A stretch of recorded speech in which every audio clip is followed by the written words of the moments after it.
Muy buenas tardes, bienvenidos a un nuevo webinar de Inversiones Security. Chile 2022, desafíos del nuevo gabinete, es el tema que nos convoca en esta tarde. Junto a dos expertos analizaremos los anuncios en torno a los nuevos jefes de cartera que asumen sus funciones el próximo 11 de marzo. ¿Qué sabemos de este nuevo gabinete? En números. El promedio de edad es de 49 años. Es un gabinete con mayoría de mujeres. Cuenta con 14 mujeres y 10 hombres representando el 58,3%. En términos de representación regional, 15 provienen de la región metropolitana y 9 de regiones. En representación de partidos, hay 8 independientes, 5 de Convergencia Social, 3 del Partido Comunista, 2 del Partido Socialista y un representante de comunes de Federación Regionalista Verde Social, del Partido Liberal y del Partido Radical. Con este contexto, presentamos a nuestros excelentes panelistas para analizar de manera profunda el reciente anuncio ministerial. Así que le damos la bienvenida a Felipe Jaque, economista jefe de Grupo Security, y Jorge Navarrete, abogado y columnista de Mesa Central en Canal 13. Jorge, Felipe, ¿cómo están esta tarde de día martes, 25 de enero? Bueno, Alejandra, primero todo que muy nada, bien. muy buenas tardes y muchas gracias por la invitación. Gracias a ti por aceptar esta invitación y por supuesto Felipe, que es de la casa, lo conocemos perfectamente, y con ambos vamos a realizar un profundo análisis de lo que fue el anuncio del gabinete presidencial que comienza el 11 de marzo. Muy importante, ¿tienes preguntas para nuestros panelistas? Puedes enviarnos tus consultas al correo inversiones@security.cl y al final de la sesión nuestros panelistas resolverán todas vuestras inquietudes. Así que habiendo dicho lo más importante, ¿no es cierto?, para que nuestro público también pueda tener sus respuestas, partimos contigo, Jorge. ¿Qué fortalezas ves en el gabinete nombrado por Gabriel Boric? A ver, es muy temprano todavía, Alejandra, para sacar conclusiones definitivas, pero yo creo que una primera lectura rápida muestra que el presidente electo logró cuadrar el círculo. Había mucha expectativa sobre lo que aquí iba a ocurrir, temores respecto de ciertos nombramientos que son claves, no solamente para cualquier gobierno, sino que en particular para la izquierda, y esta izquierda. Y creo que así como después de la segunda vuelta hemos visto un presidente electo no cometer errores, me parece que logra, a partir de los propios requisitos que él se había autoimpuesto, una presencia importante de mujeres, personas no solamente de Santiago, sino que de regiones, variopinto desde el punto de vista de la composición política, incorporar a sectores que tradicionalmente no eran de la coalición, me parece que cumple el objetivo. Y por lo tanto, tal como lo publiqué hoy día en una columna del Diario Financiero, no hay una segunda oportunidad para dejar una primera impresión, decía Oscar Wilde. Y yo creo que esta primera impresión fue buena, aunque efectivamente no suficiente ni necesaria todavía a la luz de los desafíos que tenemos por delante.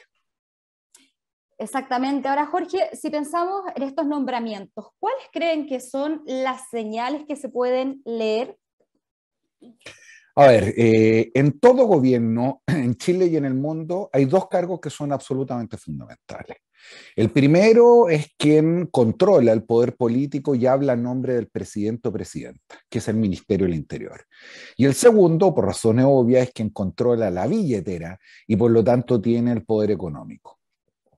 Pero además se trata de dos cargos que, tal como anunciaba antes, son especialmente caros para la izquierda y especialmente para esta izquierda. Primero, porque el Ministerio del Interior, más allá de ser el jefe de gabinete, el primo inter pares y estar a cargo del diseño político, tiene bajo sus atribuciones quizá uno de los mayores desafíos que hoy tenemos en Chile, que es recuperar la paz social.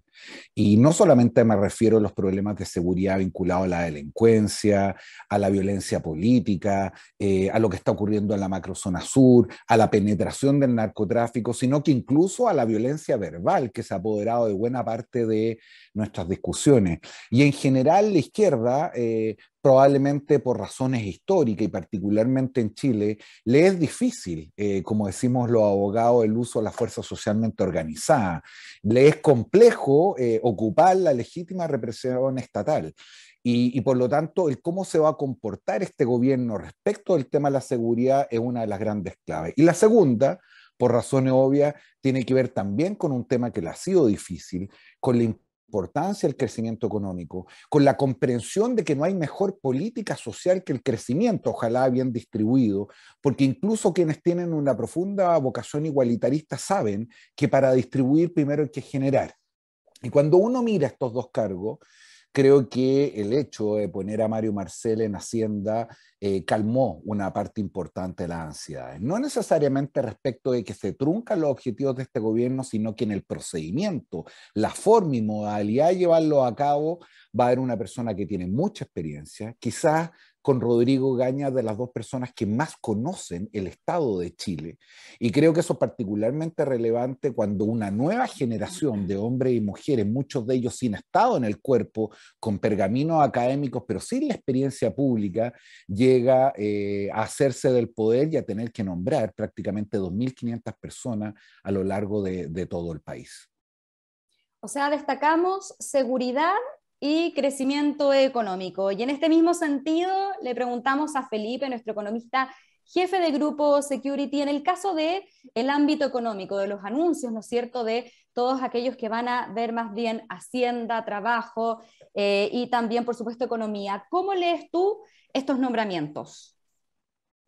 Creo que complementando un poco lo que decía Jorge, acá hay dos parámetros a mirar. Uno es que esto no parte de cero y la experiencia en el sector público, por ejemplo, en el caso de Mario Marcel y de la gente que vaya a ir entrando como asesora de esa cartera, va a ser vital, porque de alguna manera esto es un buque que ya va navegando y en cierta medida esto tiene que seguir funcionando en muchos parámetros con una continuidad que es esperable al cambiar de gobierno.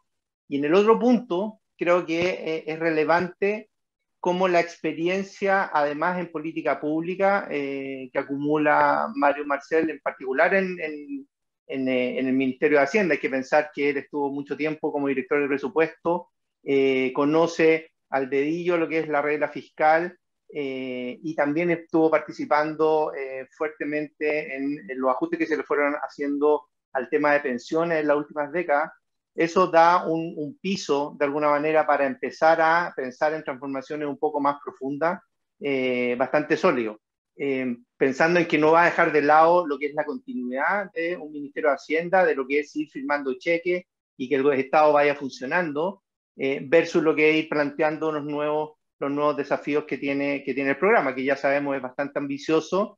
Y yo recalcaría una cosa más, que es que en el fondo habíamos tenido, a pesar de tener en la Hacienda sentados personajes que tenían mucha capacidad técnica, habíamos tenido bastantes problemas en términos de la relación entre el Ejecutivo y el Congreso en conducción de política económica.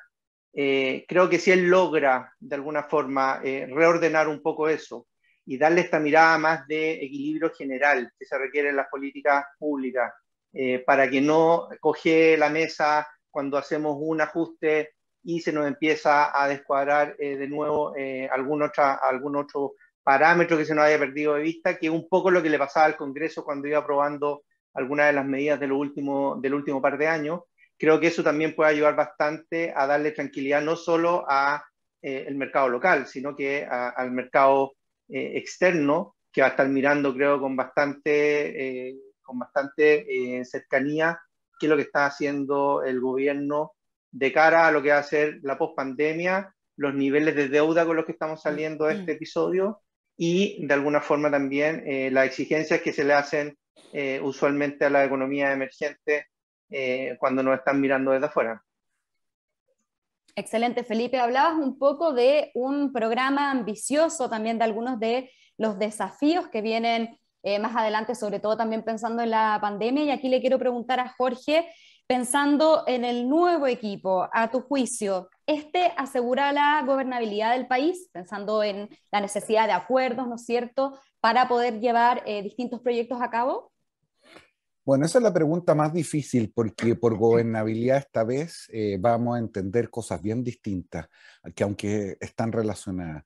Primero, la tradicional gobernabilidad política. Este es un gobierno que va a tener minoría en el Congreso, que no va a tener la mayoría y que por lo tanto la negociación, la transacción y el acuerdo van a ser una obligación y no necesariamente una opción.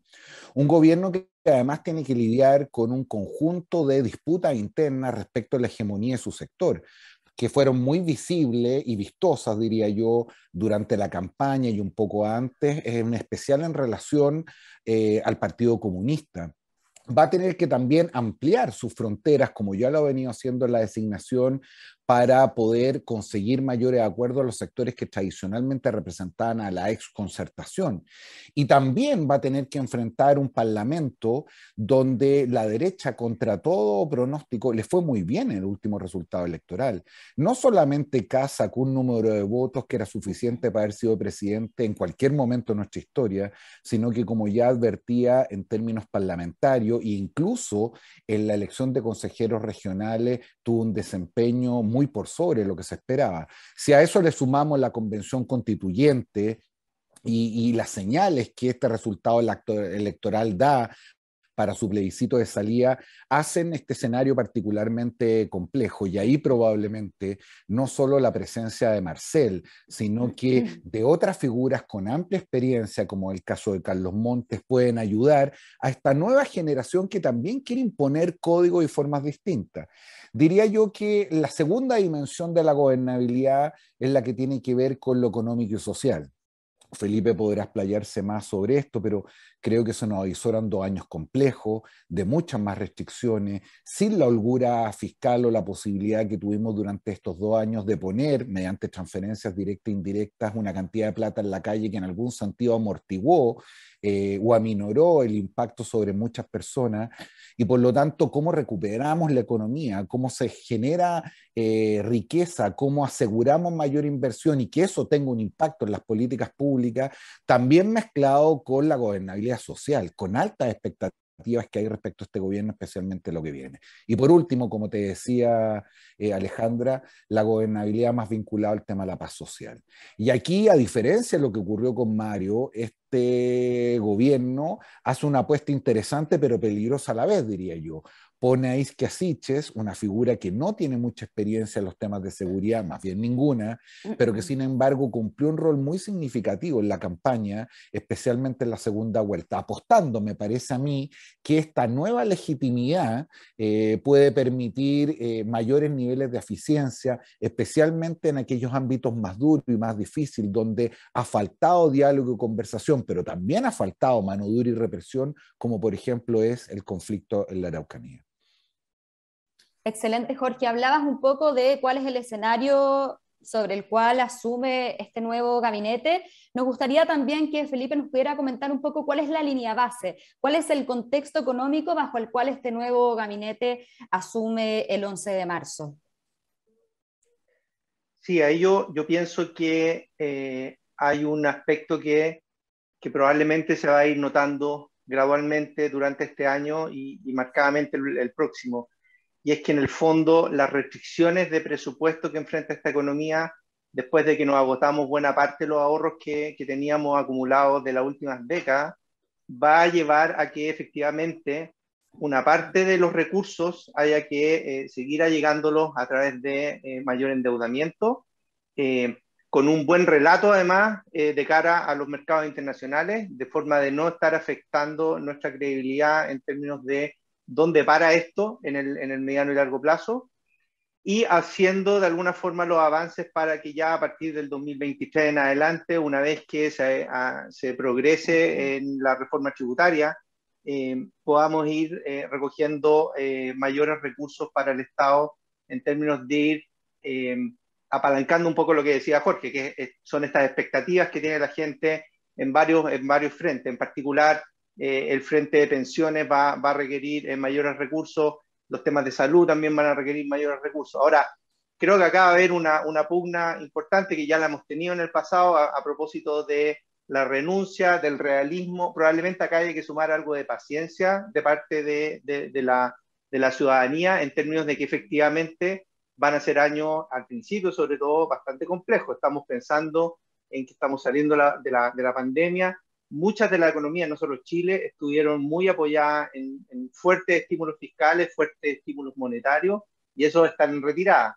Y no solo Chile se está frenando en términos de estos estímulos del 2022, sino que también economías desarrolladas como Estados Unidos, Europa y otras están enfrentando también un ciclo de menor dinamismo o están entrando a una desaceleración de su economía después de que uno saca todo este apoyo que recibieron durante el último par de años.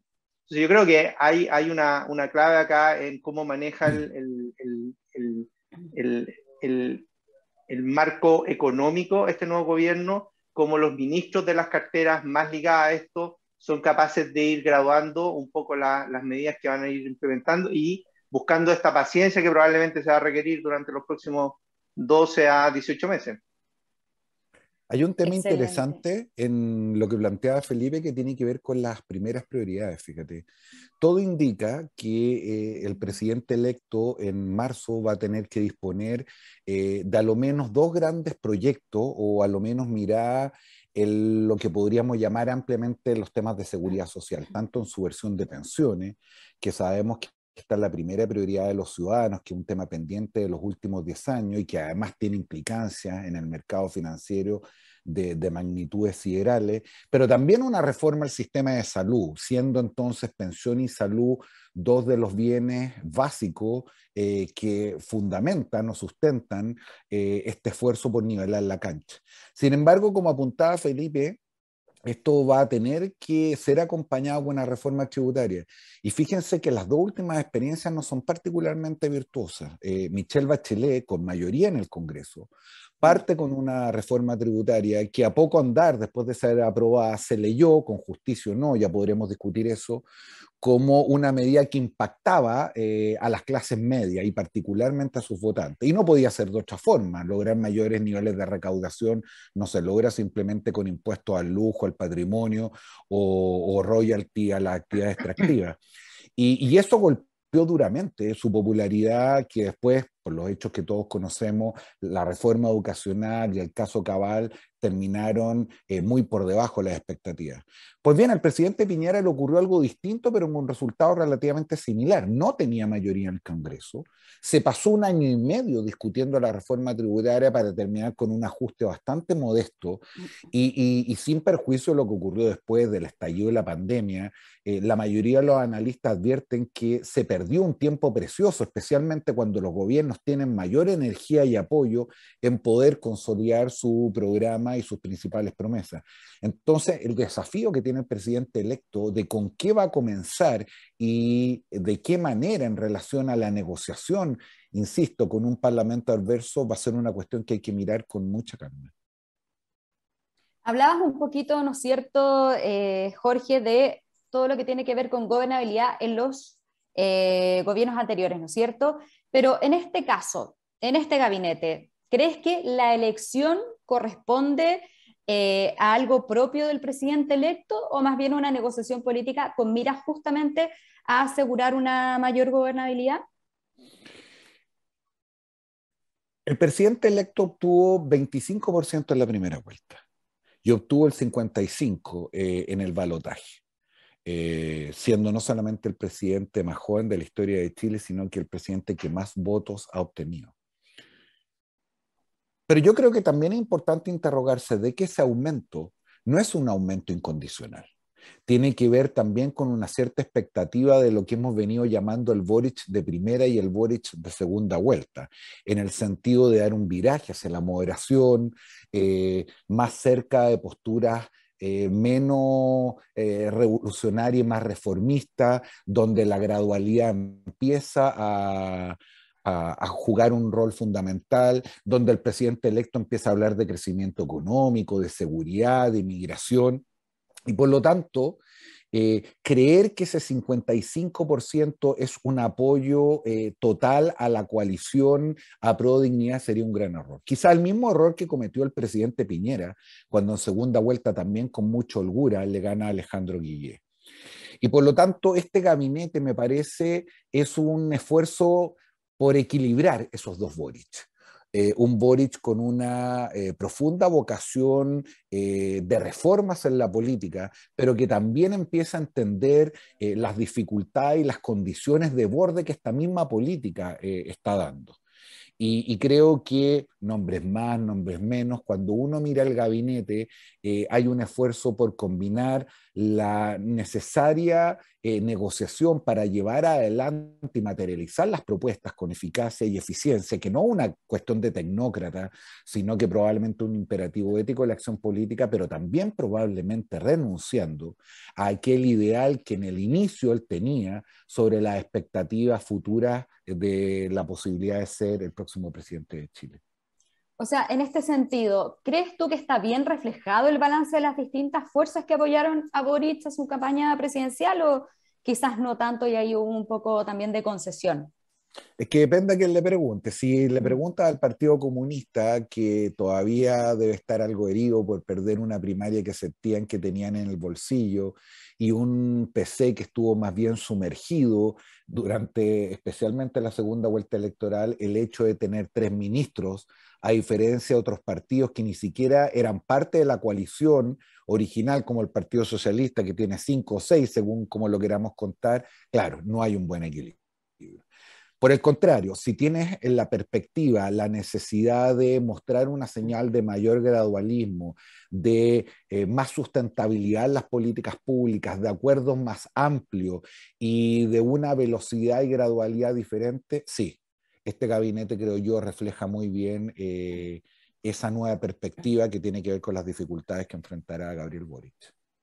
Depende de que depende, ¿no? Dice la canción, depende de la perspectiva, entonces, ¿cómo podemos valorar este tema? Antes de seguir, me gustaría recordarle a toda nuestra audiencia que por lo demás hemos tenido muchos conectados, así que estamos muy contentos. Recordarles que pueden enviarnos todas sus preguntas a inversiones@security.cl, justamente en la barra de abajo de esta sesión lo podrán encontrar. Estamos recibiendo preguntas y tienen todo este rato para poder seguir enviándonos sus consultas y poder dialogar con nuestros ponentes. Pero veamos algunos nombres con mayor detalle, si les parece, Felipe y Jorge. Si revisamos los nombramientos en el ámbito económico, Marcel en Hacienda y Grau en Economía, Felipe, ¿tú cómo ves estas cartas ministeriales? Pienso que hay cosas que están ajustándose hacia el lado correcto en términos de lo que típicamente entendíamos como un ministro de Hacienda y como un ministro de Economía. Hay que pensar que el gobierno, el programa del nuevo gobierno tiene bastantes aristas distintas a lo que era típicamente un gobierno en términos de lo que propone en la dinámica público-privada, cómo participa el Estado en algunas de las industrias que típicamente había estado más alejado en las últimas décadas.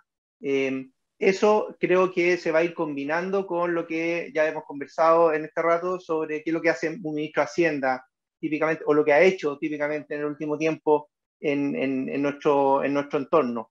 Lo que creo que acá aparece es, y ojalá se logre, porque eso probablemente dé un buen pie para lo que le pase a la economía en los próximos años, es que este divorcio que había entre la técnica y la política, que se dio bastante marcadamente en las discusiones que tuvimos en el último año y medio, probablemente cuando uno escucha a Marcel, por ejemplo, hablando de salir de la zona de confort e ir a buscar temas más políticos, si se quiere, o aristas más políticas en algunas de las medidas que se van a ir proponiendo, y por otro lado, si es que entendemos que la dinámica con un ministro de Economía como Nico Grau, probablemente uno podría tener otra arista que, moviéndose de la política hacia la técnica, podrían ir convergiendo. Creo que eso podría sentar las bases para una dinámica no solo público-privada, sino que dentro de los ministerios, que usualmente no era tan claro así, que podría dar las bases para que esto esto siente un progreso en una transformación, que es la que busca, todos entendemos, el nuevo gobierno, pero con una base económica más sostenida, más sustentable, si se quiere. Perfecto. Entonces, por el lado económico, vemos un buen futuro en términos de lo que podría ser alianzas entre el mundo público y privado. Jorge, en tu caso, los anuncios en Interior con Isquia Siches, con María Begoña Yarza en Salud, con Maisa Rojas en Medio Ambiente y con Claudio Huepe en Energía, ¿qué te parecieron o qué te parecen?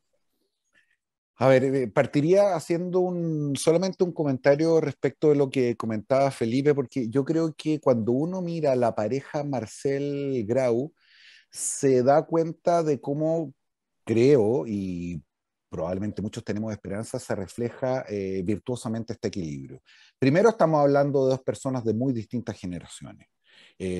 Uno con una gran experiencia en el aparato público, a diferencia de la otra. Mario, quien ha hecho suyo no solamente el tema macroeconómico, sino que en el diseño de políticas públicas, a diferencia de Grau, quien ha estado más cerca de la microeconomía. Que recupera, como decía muy bien Felipe, una cierta tradición de ese ministerio que estaba a ratos olvidada. Y creo que a ratos también hay una falsa dicotomía entre esto que llamamos la política y la técnica. Siempre se me viene a la cabeza esta imagen de Platón del barco, es decir, son los ciudadanos los que deciden a dónde van y el capitán y los marineros los que no incidiendo en el lugar de destino, sí son los capaces de poder llevar el barco a buen puerto, evitando las tempestades y garantizando la seguridad de los miembros del bote. Una técnica sin política es una técnica completamente vacía. Y una política sin técnica es una política completamente ciega. Y tiene razón Felipe que probablemente en haber ido a cada uno de esos extremos es lo que nos llevó a perder cierto sentido más profundo de los proyectos de transformación y particularmente el rol de la política pública. Ahora, respecto a los ministerios políticos, yo creo que la decisión del presidente fue bien inteligente. Lo voy a decir de la siguiente manera. Si yo tuviera un problema, o no un problema, una cierta tensión con el Partido Comunista, lo pondría probablemente en sus roles más protagónicos en aquel único cargo donde la disciplina es absolutamente fundamental, donde nadie se puede salir una coma del script oficial y esa no es otra que la vocería. Y por lo tanto, haber elegido a Camila Vallejos como la próxima ministra secretaria general de gobierno, creo que cumple el rol simbólico de tener a un miembro del PC en el equipo político, pero probablemente en un lugar donde los riesgos de esa decisión son menores, así se hubiera tomado en otro lado. Y cuando uno mira a su turno lo que ocurre al frente, el Ministerio Secretario General de la Presidencia pone a una persona que no solamente es la mano derecha, casi el hermano del presidente electo como Giorgio Jackson, sino que además con una experiencia muy importante en los temas legislativos. Fíjense que contrario a lo que pudiera parecer, y a esta gran diversidad, en el núcleo duro, más preciso, me refiero a la moneda, son básicamente 4 amigos que han compartido historias de vida, una vocación política, que han estado en grandes gestas, incluso detenidos juntos, que se conocen hace muchos años, como el caso de Isquia Siches, de Camila Vallejo, de Giorgio Jackson y justamente de Gabriel Boric. Exactamente, el círculo más cercano, ¿no es cierto?, que hemos conocido a lo largo de los años. Quiero llevarlos ahora al terreno de las prioridades. ¿Cuáles son los focos que deberían poner los nuevos ministros en sus respectivas carteras? Y aquí quiero primero pasarle la palabra a Felipe. ¿Qué prioridades ves tú en Hacienda, en Economía y Trabajo? Yo creo que hay una parte que es fundamental en este programa, y creo que el nombramiento de Mario Marcel apunta a eso, y es que todas las medidas que se vayan aplicando de aquí en adelante estén bien financiadas, algo que curiosamente tomó bastante fuerza en la última semana, que es que todas estas políticas públicas tienen que estar financiadas con ingresos permanentes, algo que en algún minuto era del campo de la técnica, ahora está más cerca del campo de la política. Y yo creo que eso implica que la reforma tributaria es fundamental. Si va a entrar en un bloque, va a entrar por parte, está por definirse. En general, lo que comentaba Jorge hace un rato, estas reformas tributarias toman bastante tiempo en ser aprobadas, probablemente va a tener algunas partidas, algunos aspectos más polémicos que otros. Usualmente siempre se piensa en el impuesto a los súper ricos, los royalty y temas que van como vinculados a un cierto grupo de la población, pero si uno quiere realmente elevar la carga tributaria y se compara con otras economías donde están en términos de derechos sociales un paso más adelante de lo que está Chile, ahí se da cuenta uno que efectivamente hay más gente también aportando con ingresos al Estado. Y eso mejor en la salida de la pandemia es el mercado laboral, pero creo que sigue siendo un punto importante, porque si bien es cierto el tema de las pensiones es prioritario, sus efectos, algunos de sus efectos se notan muy en el largo plazo, y probablemente estén también ligados a la dinámica del mercado laboral, que sea más formal, que la gente tenga mayor protección, que las lagunas sean más acotadas, ese tipo de aspectos probablemente también van a aparecer. Y ahí no sé qué va a opinar Jorge respecto de el nombramiento que hay en el Ministerio del Trabajo, que de alguna forma eso probablemente va a tener algunas tensiones también. Estamos pensando en que en el siglo XXI esto pasa por protección, pero también pasa por flexibilidad, por abrirse a nuevos tipos de empleo, y que probablemente van a ser una base también importante para lo que sean los desarrollos en pensiones más adelante. Así que yo creo que en términos tributarios es muy relevante el tema del mercado laboral de cara a qué necesitamos como mercado laboral de aquí en adelante, y cómo eso se vincula con pensiones puede ser un tema importante. Está en la campaña por lo menos, y creemos que puede ser algo que quieran retomar. Puede ser también algo un poquito más polémico que lo primero. Y yo creo que pensiones, que era un poco lo que comentaba Jorge hace un rato, es por defecto, yo creo, el tema más discutido, más debatido, más rezagado, y hay que partir en algún minuto. Por mucho que los frutos se dan en 30, 40 años más, en algún punto hay que partir. Excelente, Felipe. Ahí entonces conocemos un poco de las prioridades del ámbito económico y ahora queremos llevar a Jorge a las prioridades en interior, en salud, en medio ambiente, en energía, y ya que Felipe también preguntó por la visión de Jorge en trabajo, también trabajo. Jorge, ¿qué prioridades ves tú en estos ámbitos? Bueno, ahí hay varias prioridades. Partamos por el Ministerio del Interior. Yo, más allá de todas las atribuciones que este ministerio tiene, particularmente los temas de descentralización, regionalización, en el diseño político, en ser el primo inter pares, el vicepresidente de la República, no cabe la menor duda de que los temas de seguridad son probablemente, incluso con el mismo nivel de urgencia que de pensiones, hoy día un motivo de desvelo para muchos ciudadanos. Desde el estallido social en adelante advertimos niveles de violencia que son absolutamente intolerables para cualquier democracia. Y creo que recuperar la paz social en los distintos ámbitos que antes describí me parece a mí una prioridad fundamental. Donde nuevamente hay que equilibrar dos cosas. Quizás la mayor tragedia a la cual estamos enfrentados como país es que, voy a exagerar y hacer una caricatura, que nadie se me vaya a enojar, pero pareciera que la sociedad chilena está dividida en dos grandes mitades. En aquellas que consideran que los temas de seguridad son tan importantes que bien vale la pena pasar por arriba de ciertos derechos fundamentales de las personas.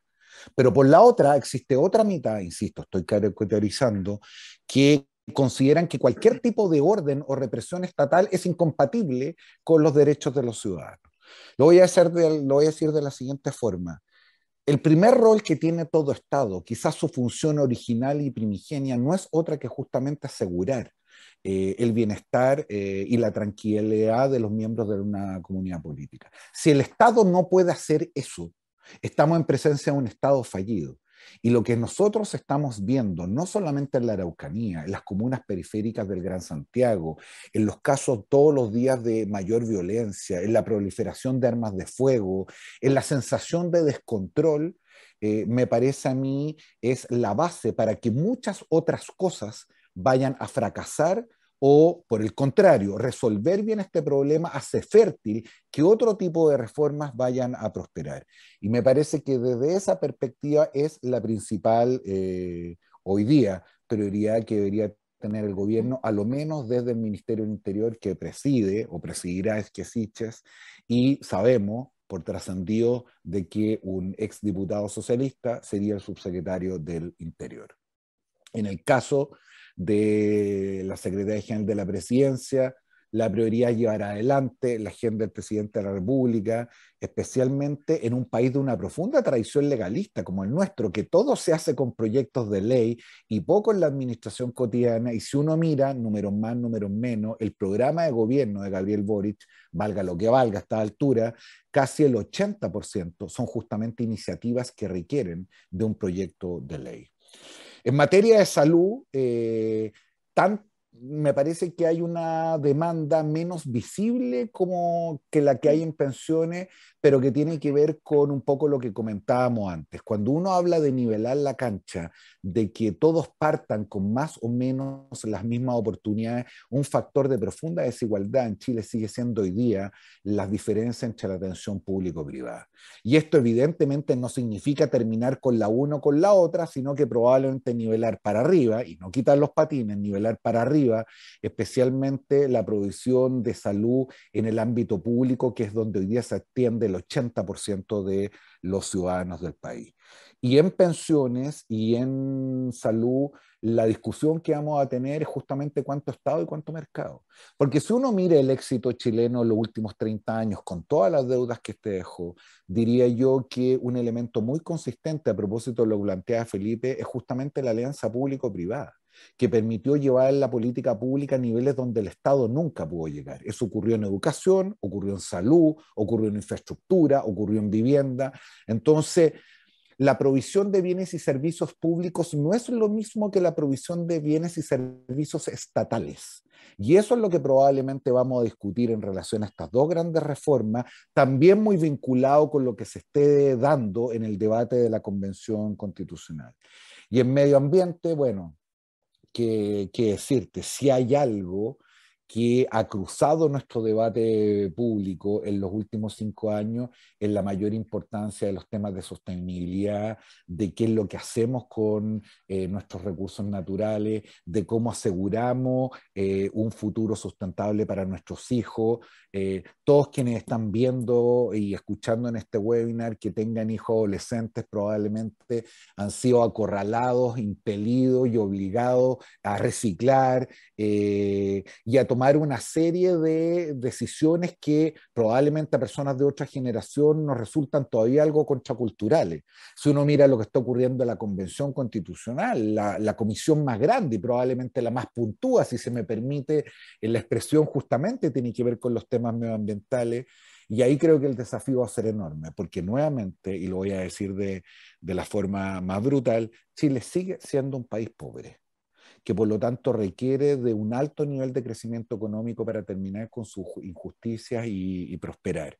Y que cuando rápidamente deja de pedalear nos llega el agua hasta las narices como está ocurriendo. Y por lo tanto, nuevamente la idea de equilibrio, cómo generar un mayor crecimiento que ya no solamente tengamos la cabeza en lo cuantitativo, sino también en lo cualitativo y que sea compatible con esta gran demanda de sustentabilidad y de protección del medio ambiente que está en el centro, sobre todo de una nueva generación que es la que nos va a gobernar. Excelente, Jorge. Pasamos entonces ahora a Felipe. Felipe, ¿crees que el nuevo equipo económico será capaz de dar confianza al sector empresarial y a los inversionistas? Por ejemplo, si pensamos en un nombramiento como el de Mario Marcel, ¿qué fortalezas, por ejemplo, ves en ese nombramiento? Creo que es lo que comentábamos, en el fondo una mirada de política pública con experiencia, con conciencia de todas las variables que hay que tener en cuenta cuando uno aplica distintas políticas económicas, cuando uno avanza con distintas transformaciones. esa mirada de equilibrio general creo que es bien importante, porque un poco lo que decía Jorge, acá, si uno piensa en medio ambiente, por ejemplo, efectivamente eso es una demanda que va increciendo en el último tiempo, pero que tiene un montón de aristas económicas también, un montón de aristas en términos de costos para la economía, de transformarse de algo más de vieja escuela, si se quiere, en términos de producción, a un tema más sustentable. Eso incluso ha ido permeando en mi gremio de economistas, donde usualmente esto no estaba en los primeros lugares de la lista. El Banco Central ha ido avanzando en ese sentido, el Ministerio de Hacienda ha ido avanzando también en este sentido, y creo que manejar, comillas, de memoria lo que era lo usual del aparato, de la parte económica del Estado, creo que te ayuda a poder destinar recursos, tiempo, horas hombre a estos otros temas que son bien importantes. ¿Dónde creo que va a estar el mayor desafío? Sí, va a estar en economía. En economía hay un tinte dentro del programa de gobierno, que no sé si estaba tan marcado hacia buscar de manera irrestricta esta colaboración público-privada. En el fondo, hay ciertos pasajes donde eventualmente se mira distintas industrias, distintos mercados con un poquito más de recelo.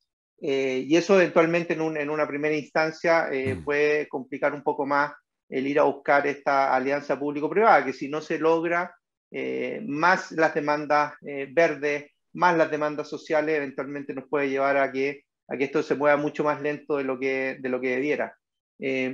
Sí creo que en términos generales, el giro que tuvo el discurso desde la primera a la segunda vuelta, el giro que está teniendo en términos de cómo se conformó el gabinete, podría llevar a que, al menos en la mesa, en una primera instancia, se siente un precedente de mayor búsqueda de colaboración público-privado.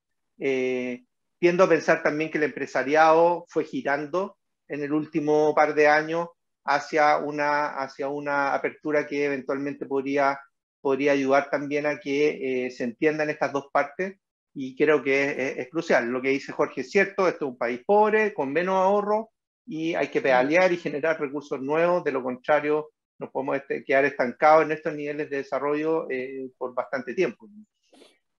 Hablamos un poco entonces de la importancia del mundo público y privado y cómo estos pueden, ¿no es cierto?, conversar y trabajar en conjunto. Pero si hablamos del mundo público interno, es decir, de cómo ellos trabajan en equipo pensando en el equipo económico, que al haber posturas bastante disímiles entre los nombrados, por ejemplo, pienso en la mirada de la nueva ministra del Trabajo, la de Mario Marcel, respecto al rol de las AFP. ¿Cómo creen ambos, esto para Felipe y Jorge, que podría ser esa relación en ese equipo económico tan relevante? Bueno, este es un tema más viejo que el hilo negro. Recordarán los más veteranos, por no decir los más viejos, que ya muy tempranamente, terminado el gobierno de Patricio Aylwin, se instalaba en el gobierno de la administración de Frederick Steyler la disputa entre los autocomplacientes y los autoflagelantes, que tenía básicamente que ver con una tensión de cuánta velocidad y profundidad en la reforma.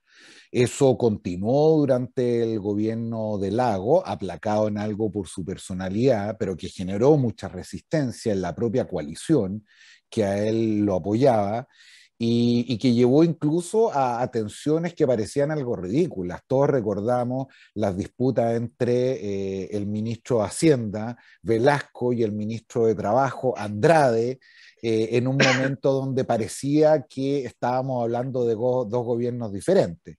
En el caso de Sebastián Piñera, esas tensiones también se repitieron, más allá del afán que siempre ha tenido el actual presidente, no solo ser presidente, ser ministro de Hacienda, ser ministro del Trabajo, Relaciones Exteriores, en fin, pero había una tensión, y la última reforma de pensiones creo que cruzó eso.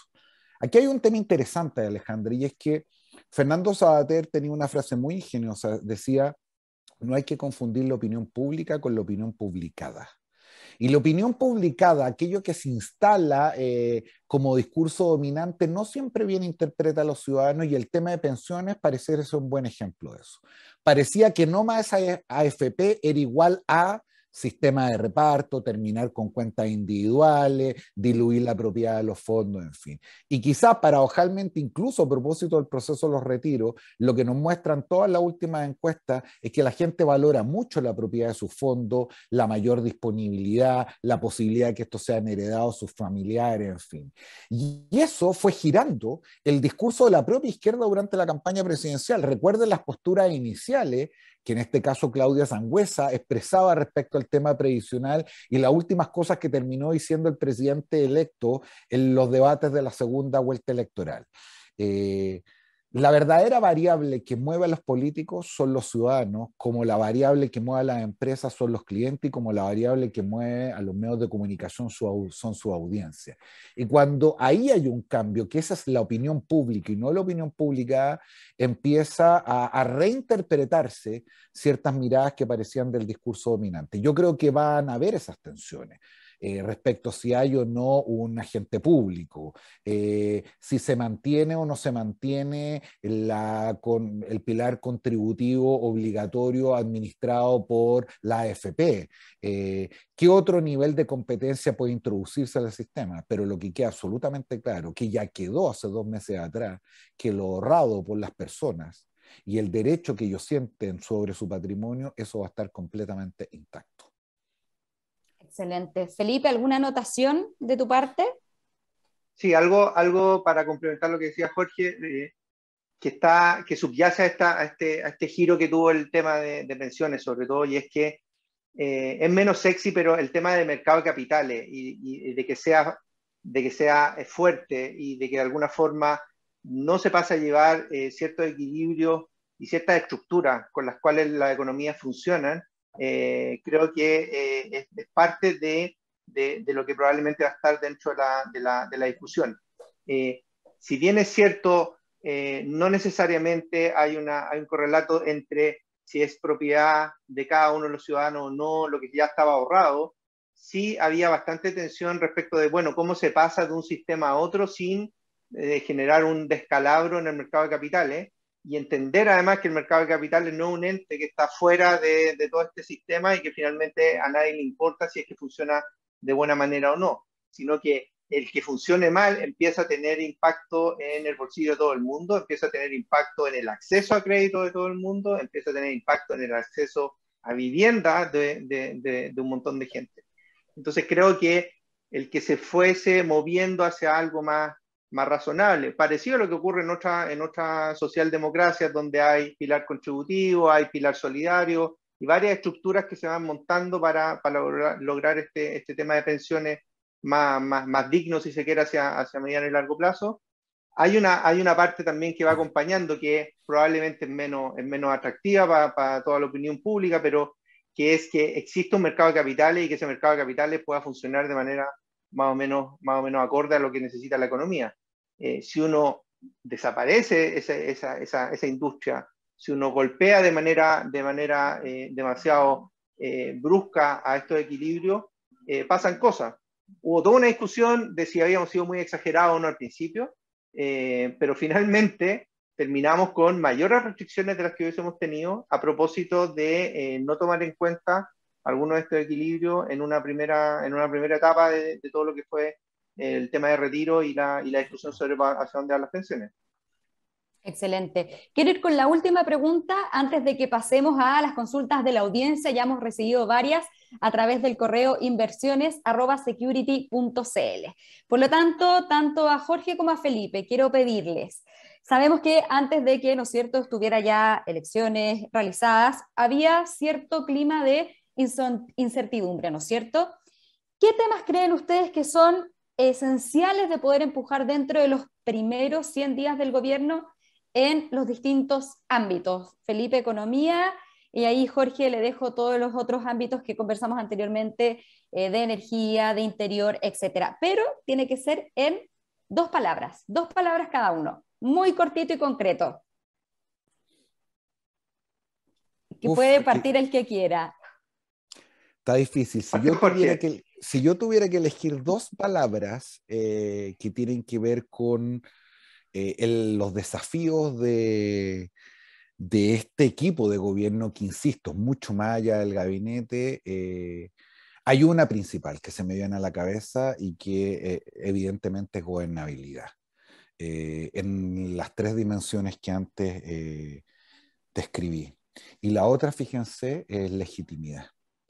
Yo estoy absolutamente convencido de que una parte importante de nuestros problemas del diseño institucional tiene que ver con el poco afecto, la poca lealtad que los ciudadanos tienen para las reglas que nos hemos dado. Y eso ocurre también a nivel institucional con el gobierno, con otras instituciones estatales como los tribunales, para qué decir de las policías, y las empresas privadas y el mercado no está ausente de estos problemas de legitimidad. Y por lo tanto, gobernabilidad con mayor legitimidad, a mí me parece que son las dos palabras claves de lo que viene por delante. Vale, tenemos entonces las palabras de Jorge, gobernabilidad y legitimidad. Felipe, ¿cuáles son tus dos palabras esenciales para estos 100 primeros días? Yo voy a plantear una en el término económico y creo que es la responsabilidad y los equilibrios. En el fondo, eso permite que todo lo que se va avanzando tenga un buen sustento y que no estemos en la típica tensión entre lograr misiones de corto plazo sin mirar cómo esto afecta al largo plazo. Eso por un lado. Y le voy a robarlo de legitimidad, Jorge, porque pienso que una buena parte de las discusiones que se han tenido en el último año y medio tienen que ver con que, si bien es cierto en términos técnicos, muchas industrias, muchos mercados, muchos aspectos de la vida cotidiana de las personas están técnicamente bien pensadas y están funcionando relativamente bien. Siempre hay problemas, siempre hay espacios para mejorar, pero creo que finalmente muchas de las discusiones que hemos tenido tienen que ver con alguna legitimidad perdida en varios aspectos. Y eso tiene dos costos muy grandes. Uno, tener que ir de nuevo a revisitar por qué hacemos las cosas como las hacemos. Y dos, destinamos horas hombre y recursos que en realidad los necesitamos en otra parte. Y con esto cito un argumento que apareció y que está apareciendo en varios países, y es que cuando todos estos problemas de la pandemia aparecen, algunos economistas nos sorprendemos leyendo en algunos medios sobre fijaciones de precios, por ejemplo, sobre intervenciones de algunos mercados que en general uno mira y piensa funcionan relativamente bien, pero eso nos lleva a que de nuevo hay que estar revisitando algunas cosas que pensábamos ya estaban más o menos consensuadas. Y creo que tiene que ver un poco con la legitimidad, que hay que ir a revisitarla, y que es una mejor manera de atacar estos problemas que simplemente aparecer con el libro de texto y decir, esto se hace así porque así se hace. Entonces, revisar cómo hacemos lo que hacemos, responsabilidad, legitimidad son las palabras y visión de nuestro economista jefe de Grupo Security, Felipe Jaque. Pero muy importante, nos van quedando menos minutitos, así que queremos pasar a las preguntas de la audiencia que hoy día está conectada escuchándolos y que quiere profundizar en algunos elementos en particular. La primera pregunta dice: ¿el desarrollo de hidrógeno verde en materia de energía y como política de Estado tendrá más empuje o no en el nuevo Ministerio de Energía y Minería? Aquí, quien quiera responder esta pregunta, o si ambos quieren hacerlo, adelante para que respondamos a esta consulta. Pienso que o si quieres sí. partir tú, Felipe. Voy a partir brevemente después de la palabra Jorge. Pienso que todo el tema de medio ambiente, de nuevas energías, de buscar una matriz que sea sostenible a mediano y largo plazo, creo que van a estar en el tapete. Sí hay que estar mirando siempre con una lupa, es un poquito la deformación de los economistas, pero están mirando cuánto de esto es fundamental, cuánto de esto realmente mueve la aguja de la economía y cuántas son misiones de más largo plazo y que si eventualmente funcionan pueden dar réditos para la economía en el mediano y largo plazo. Pero creo que hay que ir calibrando también qué cosas son de primer orden para la economía como un todo y qué cosas de alguna forma son un poquito más más apuestas de mediano y largo plazo, porque vamos a necesitar de las dos. Necesitamos recursos hoy día y necesitamos sostenibilidad mañana. Excelente. Jorge, ¿tú quieres agregar algo a esta pregunta No, de nuestro público? ¿No? en lo básico estoy de acuerdo con Felipe. Todo lo verde, como todo lo femenino, como todo lo sustentable, va a tener cabida, me imagino yo, en la próxima administración. Y quizás solo una punta de lo que planteaba Felipe a propósito de la misma coincidencia respecto a la palabra legitimidad. Quizá, claro, hay que evaluar muchas de estas políticas a la luz de cuánto mueven o no la aguja en el ámbito económico, pero también por definición ese espacio económico va cambiando en la medida que uno impulsa e incentiva con mucha convicción algunas políticas públicas. A propósito de los temas de energía, recuerden la discusión que teníamos al principio sobre las energías renovables no convencionales. Eh, el tema eólico, la energía solar, teníamos un problema de precios muy importante, de insuficiencia, siquiera en términos marginales de la matriz energética, y miren lo que está ocurriendo hoy día. Lo que quiero decir es que hay algo del impulso de la política pública que también modificó el mercado, entonces es una relación de equilibrio dual que yo creo que hay que mirar con algo de atención. Excelente. Seguimos entonces con la siguiente pregunta de nuestra audiencia. Dice, ¿el intentar hacer más eficiente el Estado y revisar si el gasto cumple su rol y le llega efectivamente a la gente puede ser posible en este gobierno? A ver, todos los temas de modernización del Estado se han transformado en una cuestión súper poco sexy, dura, media fome, latera, y que además nadie se ha querido hacer cargo porque se tocan intereses muy fuertes. ¿Para qué decir lo que ocurre en los temas de planta, de personal, de procedimientos, sobre todo respecto a un grupo de personas que legítimamente no han estado acostumbrados a hacer las cosas de una cierta manera? A Marcel se le podría preguntar esto de manera más precisa, pero sin temor a equivocarme, hoy día, en términos corregidos, el presupuesto de Chile debe ser 5 o 6 veces el que era el año 90 y prácticamente con un mismo Estado. Y a diferencia de lo que opinan algunos, esta no debería ser una cuestión de tecnócratas. Por el contrario, para quienes creen en que el Estado es un profundo instrumento de transformación y de cambio, es decir, supongo la mayoría de la gente de la izquierda, la eficacia y la eficiencia son un imperativo ético de la acción política. Y si especialmente el discurso tiene que ver con recuperar el sentido más esencial de la actividad política, que no es otra que transformar, ojalá para bien, la vida de las personas, el tener muy afinado este instrumento, muy aceitado, con poca grasa, con pocas pérdidas de plata, mirando con especial cuidado los temas de corrupción y ineficiencia, me parece a mí debería tener un lugar estelar. Cosa distinta, como ya hemos escuchado muchas veces durante esta semana, es que otra cosa es con guitarra y probablemente desde el punto de vista de las prioridades, sobre todo con un elenco que nunca ha estado en el Estado, quizá eso sirva para mirar esto afuera y poder impulsar algunos cambios con mayor velocidad, pero también me temo puede tener el lado oscuro de que el no conocimiento de estos códigos lleve en muchos lugares a la parálisis y a la ralentización de la ayuda a las personas que más lo necesitan. Mencionabas la velocidad de los cambios, ¿no es cierto? Justamente la tercera pregunta de nuestra audiencia tiene que ver con eso y dice, ¿cómo conciliar cambios graduales del nuevo gobierno con los cambios que pueden aprobar la Asamblea Constituyente? ¿Qué pueden ser distintos o urgentes, ¿no es cierto?, en este sentido. Ahí va Jorge, ¿no? El que quiera, aquí el que quiera Yo, comentar. un comentario muy breve al principio. El tema constitucional efectivamente va generando marcos de referencia que como decía Jorge, incluso van cambiando en el tiempo. Pero de nuevo, entra en pugna también de que esto tiene que seguir funcionando día a día. Y de alguna forma una buena masa del país y de la economía tiene que seguir funcionando sin estancarse de cara a lo que probablemente se va a estar aprobando y votando en septiembre de este año. Hay que sopesar los dos temas en todo ámbito, yo creo.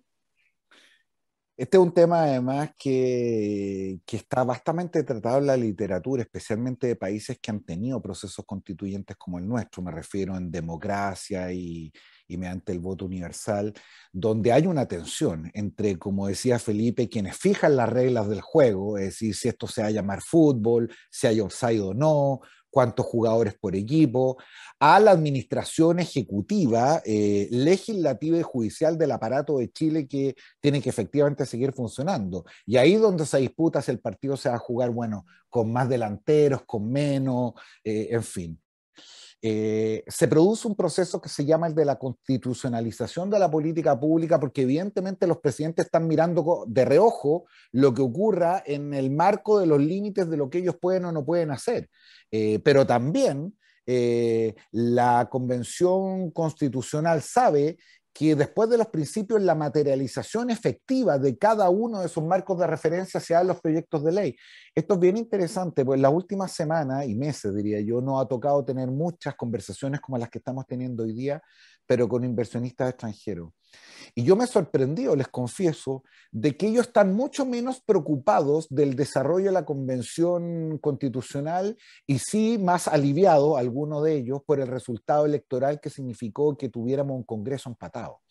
Porque finalmente en el Congreso, en la letra chica, donde se juegan los detalles que finalmente tuercen los rumbos que llevan los países. Nada eso impide que podamos tener definiciones más maximalistas en la Convención Constitucional, pero creo que también el último resultado electoral dio una señal política.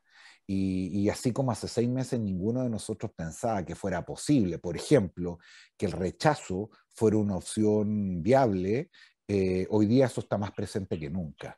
Y si pensamos que la Convención Constituyente va a terminar su trabajo el 4 de julio y por lo tanto el plebiscito va a ser el 4 de septiembre, eso va a ser solo a 6 meses de haberse instalado este gobierno, un plebiscito que incluso podría transformarse en un plebiscito de aprobación o de rechazo del mismo mandato del presidente, más que de la Convención Constitucional. Entonces va a haber tensiones, pero creo que la mayor tensión, y con esto me callo, es que enfrentamos nada menos que un gobierno de transición. Sí, lo impresionante es que Gabriel Boric no sabe todavía si su gobierno va a durar 4 años, si se va a mantener o no el régimen presidencial, si vamos a transitar de 2 cámaras a una, porque así como las normas fundamentales, los ciudadanos también el plebiscito salíamos a votar las normas de transición, de cuándo esto se empieza a aplicar. Y por lo tanto estas incertidumbres nos van a seguir acompañando, pero la principal es la que se describe en la pregunta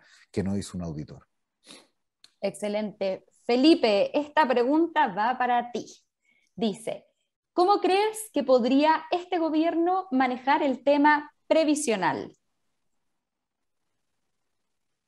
Yo creo que está bastante consensuado que, por un lado, incluso lo que se está aprobando en estos días o está por aprobarse en estos días en términos de la pensión básica universal, o que se llama PGU en este proyecto, creo que está bastante consensuado de que había que hacer un cierto giro a la estructura que tenía nuestro sistema de pensiones, y era que de pasar de gastarnos todo nuestro ahorro a después empezar a recibir cierta ayuda, estamos cambiando a un piso mínimo. Algunos más ortodoxos piensan que ese piso mínimo es una exuberancia, pero de alguna forma, políticamente hablando, hay un cierto piso mínimo que le da un sustento a buena parte de la ciudadanía. Si eso llega al 90%, al 80%, es otra discusión en términos de cuánta plata cuesta esto. Pero creo que ese es un cambio importante. Respecto de cómo está montado el sistema, entendido en que antes había menos recursos o se quería destinar menos recursos a este tema.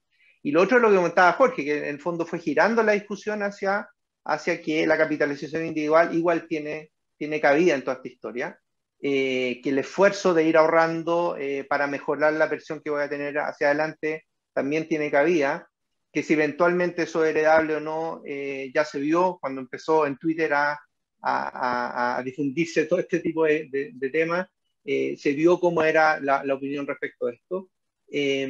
Y creo que esa mezcla nos acerca bastante no necesariamente al final del camino en términos de reforma de pensiones, pero algunas de las cosas que se están haciendo en las últimas 2 o 3 semanas, los acuerdos que se están logrando, yo creo que son incluso tectónicos respecto de lo que habíamos avanzado en la última década y media, con un par de comisiones que habían estado a cargo de mirar nuestro sistema de pensiones. Eso sin generar ningún descalabro mayor en términos de finanzas públicas. Solo va a poner 3 números en la mesa. La PGU cuesta algo así como 3.000 millones de dólares, que generó bastante ruido en términos de financiamiento. Un IFE mensual costaba 3.000 millones de dólares. Así que hay órdenes de magnitud que son manejables. Y lo que resta por definir en el fondo son cosas un poco más ligadas a los riesgos de longevidad, que probablemente va a haber que tratar bastante bien. Y en segundo lugar, cuánto estamos aportando, porque claramente lo que ahorramos es muy poco para lo que vivimos y para lo que queremos recibir a cambio cuando nos pensionamos.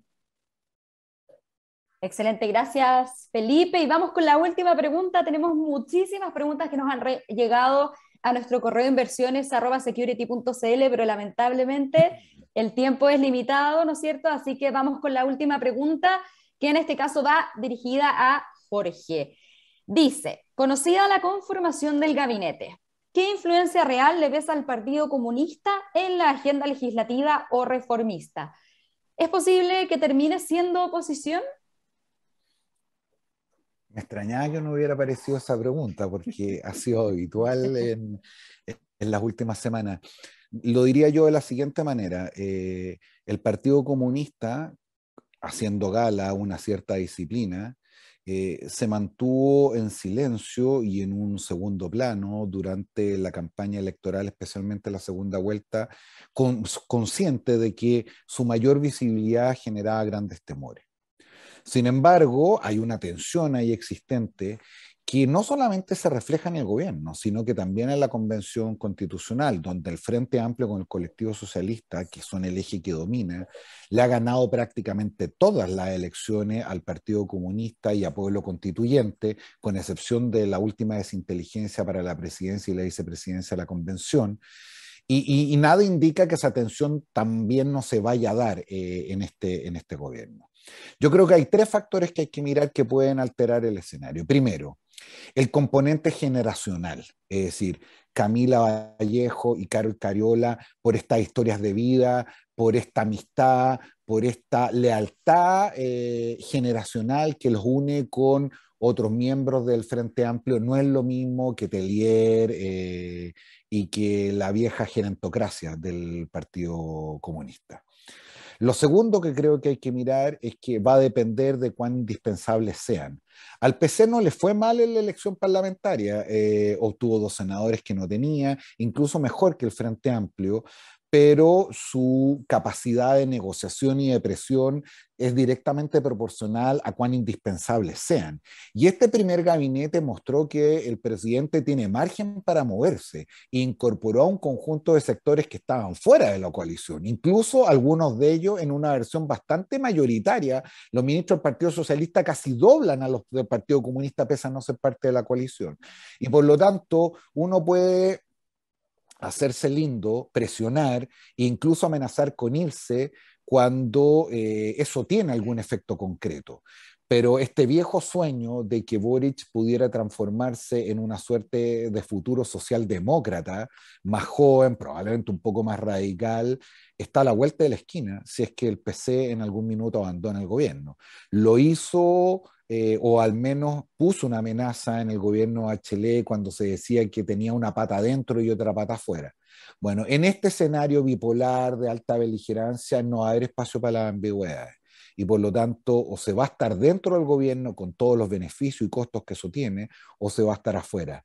Pero esto de capitalizar las ganancias y socializar las pérdidas, o como les digo a mis hijas, de querer comer sin sentarse a la mesa, probablemente ya no va a ser muy tolerable lo que viene por delante.